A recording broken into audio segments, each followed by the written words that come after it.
Bahkan mohon maaf ketika di Indonesia sendiri diteliti mana provinsi paling islami, tidak secara akidah, tidak secara ibadah, secara perilaku Aceh yang menerapkan Islam ini tidak masuk di dalam kategori yang berperilaku islami. Maka mari ini kemudian kita tanya masing-masing diri kita, saya ini orang beriman, akhlak saya kayak mana? Ini jamaah rahimakumullah. Maka kita sebagai orang yang beriman, tidak cukup kita ini memperhatikan akidah kita, memperhatikan ibadah kita, tapi menyepelekan perilaku dan akhlak kita. Ini calon orang-orang bangkrut nanti di hari akhirat. Kalau dan yang paling penting sahabat Perkusi Aceh, 10% dari hasil penjualan kaos dakwah ini akan kita bagikan kepada sahabat-sahabat kita yang kurang mampu di luar sana. Putih di janggut, kuning ngon mise, hantom tacombe tika musola. Walaupun panjang kalimatnya, namun makna dari lirik itu mengajak kita untuk melakukan sholat. Ilmu tanyo benar, amai tanyo benar, kure tanyo benar, ngak selamat dunia akhirat. Bismillahirrahmanirrahim. Assalamualaikum warahmatullahi wabarakatuh.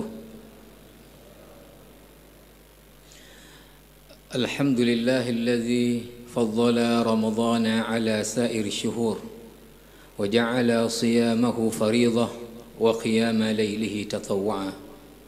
Ashhadu an la ilaha illallah wahdahu la syarika lah wa ashhadu anna Muhammadan 'abduhu wa rasuluh. Allahumma salli wa sallim wa barik alaihi wa ala alihi wa ashabihi ajma'in wa ba'd. Sidang jamaah salat Isya, sebentar lagi tarawih beserta witir yang dimuliakan Allah Subhanahu wa taala. Alhamdulillah kita diberi Allah Subhanahu wa taala kesempatan bertemu dengan bulan suci Ramadan ini yang penuh dengan kelebihan, keistimewaan dan keagungan.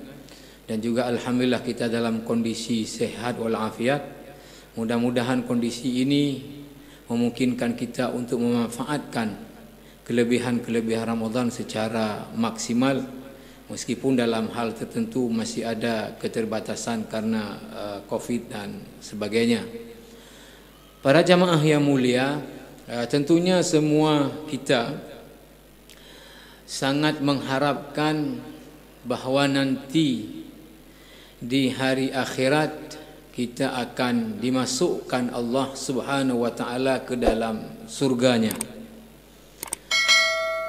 Untuk mendapatkan surga Allah Subhanahu wa taala ini, selain kita berusaha melalui amal-amal saleh kita, kita juga memperkuat dengan doa kita kepada Allah Subhanahu wa taala.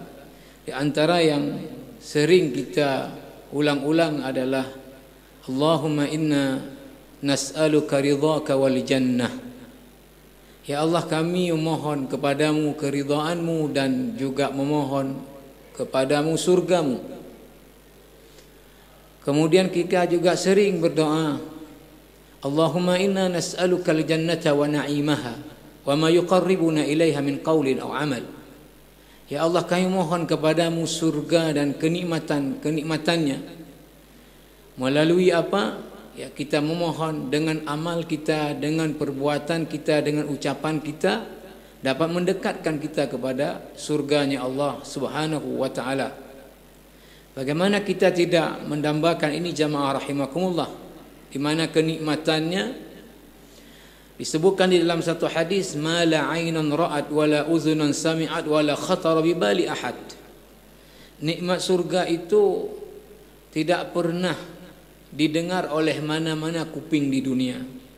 Sehingga kalau kita pernah mendengar cerita orang tentang sesuatu yang nikmat betul, nikmat surga bukan seperti itu, jauh di atas itu.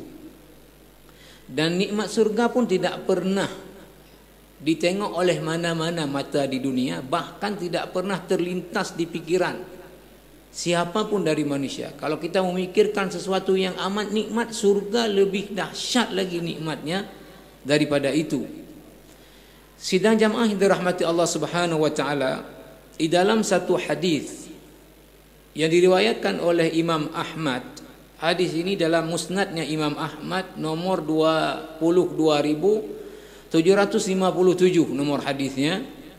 Rasulullah sallallahu alaihi wasallam pernah menawarkan kepada kita jaminan kita ini dimasukkan ke dalam surga, dan yang memberi jaminan ini Nabi. Nabi mengatakan, "Idmanu li sittan min anfusikum azman lakumul jannah." Dalam istilah tata bahasa Arab, kalimat ini adalah dia kalimat jumlahnya adalah syartiyah. Idmanu li sittan min anfusikum. Kalian beri jaminan kepadaku, kata Nabi, dari diri kalian 6 perkara. Azman. Sehingga fi'il mudhari' azman ini menjadi majzum, dia jawab syarat. Maka pasti itu maknanya. Saya jamin lakumul jannah, untuk kalian surga. Nabi katakan, kalian berikan jaminan kepadaku 6 perkara, kalian buat dari diri kalian, aku pasti jamin surga untuk kalian. Apa saja ke-6 itu?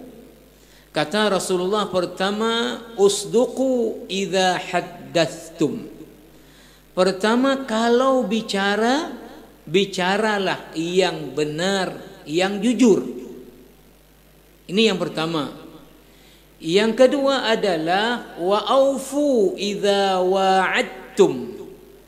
Tepati apabila kalian berjanji. Yang ketiga adalah wa addu idza tumintum. Kalian tunaikan amanah apabila kalian dititipkan amanah. Kemudian yang keempat adalah wahfadhu furujakum. Pelihara, jaga kemaluan kalian. Yang kelima adalah waghaddu absarakum. Tundukkan, jaga pandangan kalian. Yang terakhir kata Rasulullah SAW adalah wa kuffu aydiyakum. Tahan tangan kalian dari berbuat yang tidak baik. Jamaah yang mulia, ke-6 hal ini kalau kita perhatikan, semuanya terkait dengan perilaku. Semuanya terkait dengan perilaku. Pertama, kalau berbicara, bicara yang benar. Kalau berjanji, menepati janji. Kalau dititip amanah, tidak mengkhianati amanah tapi menunaikan amanah. Yang kemudian menjaga kemaluannya, tidak menzina dan mendekati zina. Kemudian juga menundukkan pandangannya dari perkara-perkara yang diharamkan Allah. Yang terakhir adalah menahan tangannya dari melakukan hal-hal yang tidak dibenarkan Allah. Semua ini berkait dengan perilaku, attitude, behavior. Jamaah yang dirahmati Allah Subhanahu wa taala, tentunya hadis ini, jamaah yang dirahmati Allah Subhanahu wa taala, dijamin oleh Rasulullah surga, ya. Setelah tentunya di dalam nanti dalil-dalil yang lain, kewajiban-kewajiban Allah, ibadah-ibadah kita kepada Allah itu kita tunaikan. Maka kemudian kita baik dalam perilaku dan di dalam sikap perbuatan kita. Inilah orang yang digaransi tadi. Artinya apa? Setelah iman kita betul, ibadah kita kemudian yang wajib kepada Allah kita tunaikan. Kemudian kita perbaiki akhlak perilaku kita dalam kehidupan sehari-hari. Ini kita beri jaminan kepada Rasulullah sallallahu alaihi wasallam, maka Rasulullah sallallahu alaihi wasallam memberi jaminan kepada kita adalah surga. Jamaah yang dirahmati Allah Subhanahu wa taala, maka perkara perilaku, sikap, attitude, behavior bagi seorang muslim adalah perkara yang harus betul-betul diperhatikan.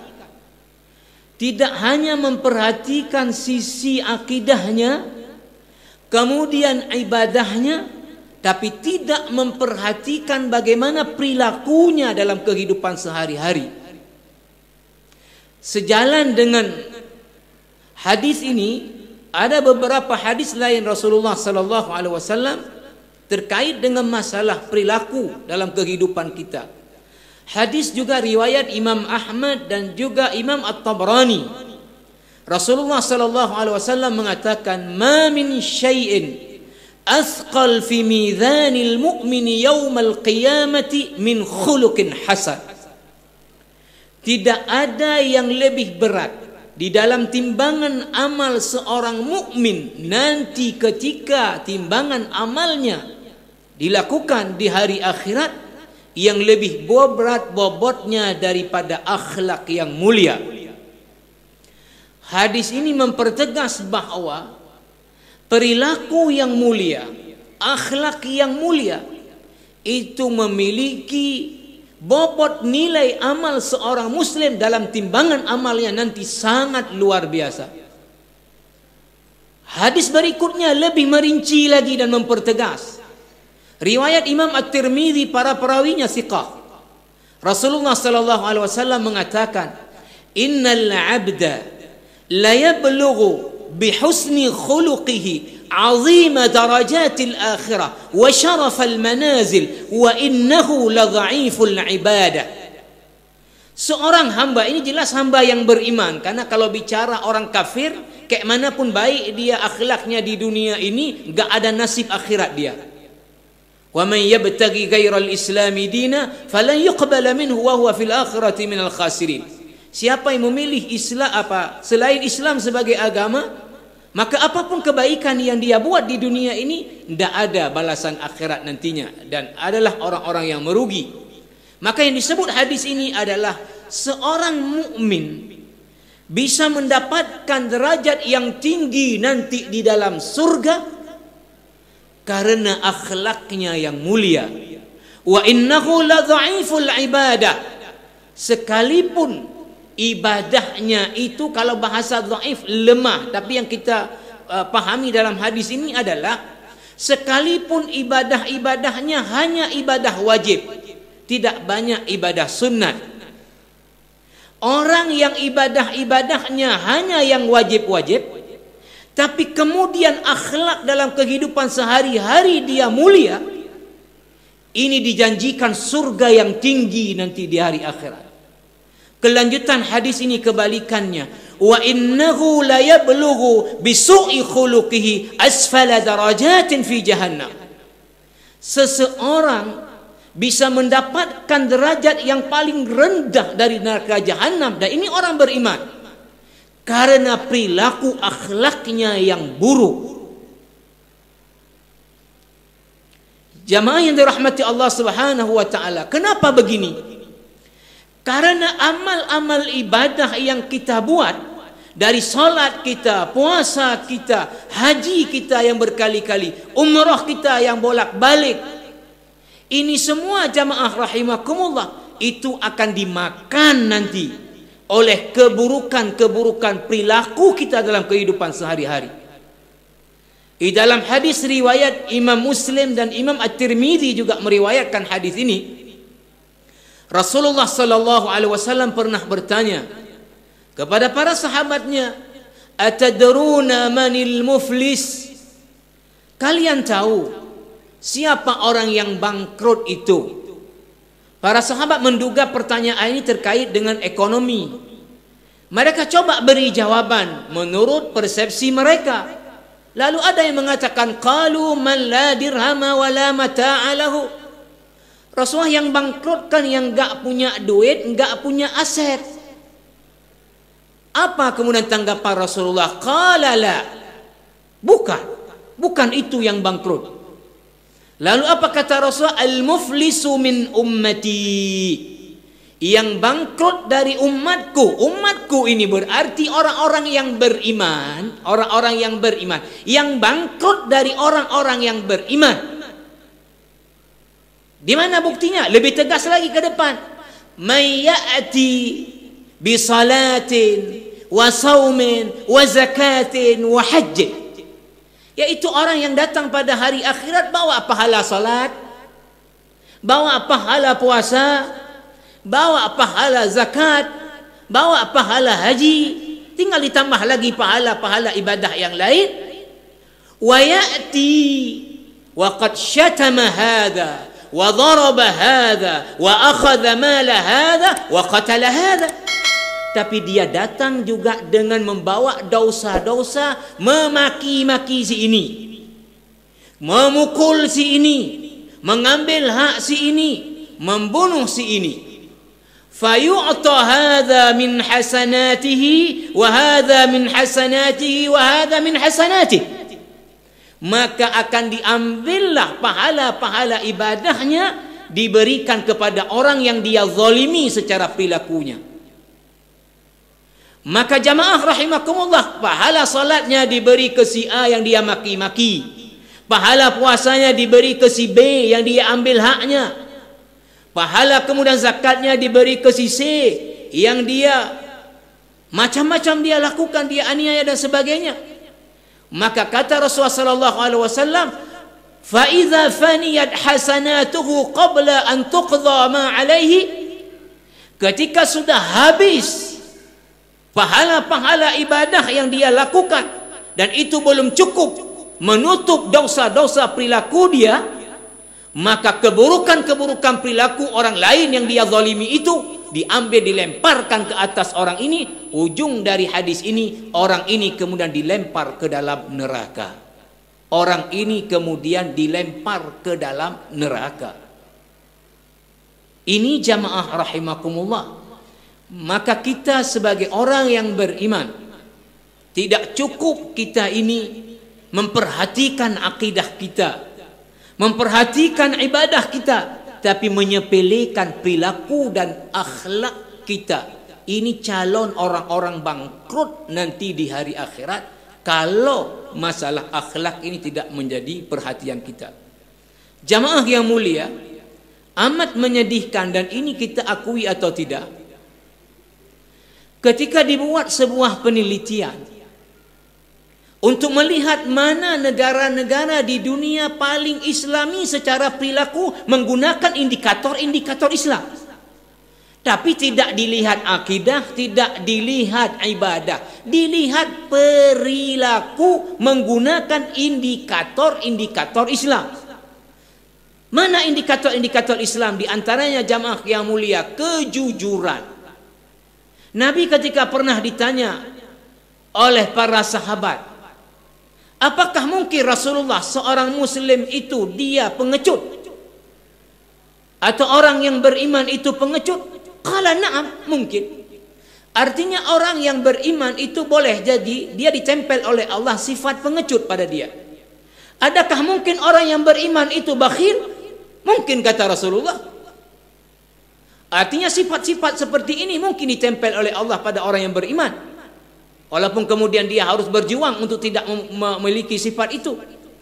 Ketika ditanya apakah mungkin orang mukmin itu berdusta? Qala la, tidak. Maka Syekh Muhammad Al-Ghazali dalam kitabnya Khuluqul Muslim mengatakan dua akhlak buruk yang tidak ditempel pada seorang mukmin. Kalau itu ada, itu produk dia murni. Apa itu? Khianat dan bohong. Maka sekarang perhatikanlah, coba kita yang ada Android di tangan, ketik negara-negara paling jujur di dunia. Yang jujur ini adalah ciri khasnya Islam. Tidak boleh orang Islam tidak jujur. Lihat mana yang keluar. Kemudian ketik lagi jamaah yang mulia, negara-negara paling rendah kriminal di dunia kejahatan. Apa yang keluar? Lalu ketik kemudian kebalikannya. Jamaah yang dirahmati Allah Subhanahu wa taala, amat disayangkan ketika kemudian keluar hasilnya 10 besar tidak ada satupun negara yang penduduknya mayoritas muslim. Bahkan mohon maaf ketika di Indonesia sendiri diteliti mana provinsi paling islami, tidak secara akidah, tidak secara ibadah, secara perilaku Aceh yang menerapkan Islam ini tidak masuk di dalam kategori yang berperilaku islami. Maka mari ini kemudian kita tanya masing-masing diri kita, saya ini orang beriman, akhlak saya kayak mana? Malah mohon maaf, Syekh Muhammad Al-Ghazali mengatakan dalam kitabnya Khuluqul Muslim, amat disayangkan banyak Muslim ini, bahkan ulamanya sendiri yang mengklaim diri orang yang paham agama, tapi perilakunya amat menyedihkan, tidak menunjukkan sebagai seorang Muslim, memaki-maki orang lain, kemudian memfitnah orang lain, menggunjing orang lain, kemudian dan sebagainya. Ini jamaah rahimakumullah, calon-calon orang yang bangkrut di akhirat nanti. Maka oleh karena itu kita sangat-sangat penting untuk terus mengoreksi perilaku kita dalam kehidupan sehari-hari ini. Mesti kita pastikan bahwa kita adalah orang yang berperilaku mulia, sehingga kita nanti dijanjikan tadi surga yang amat tinggi. Di samping ibadah kita jaga, kita juga memperhatikan akhlak dan perilaku kita dalam kehidupan sehari-hari. Mudah-mudahan ada manfaatnya. Wassalamualaikum warahmatullahi wabarakatuh. Terima kasih untuk seluruh sahabat Perkusi Aceh yang sudah berkontribusi membeli kaos ini.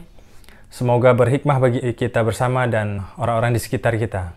Demikian, wassalamualaikum warahmatullahi wabarakatuh. Putih di janggut, kuning-kuning on mise, hantom ta combe di kamu salah. Putih di janggut, kuning on mise, hantom ta combe di kamu salah. Lale, lale, lale. Tanyo bener, amai tanyo bener.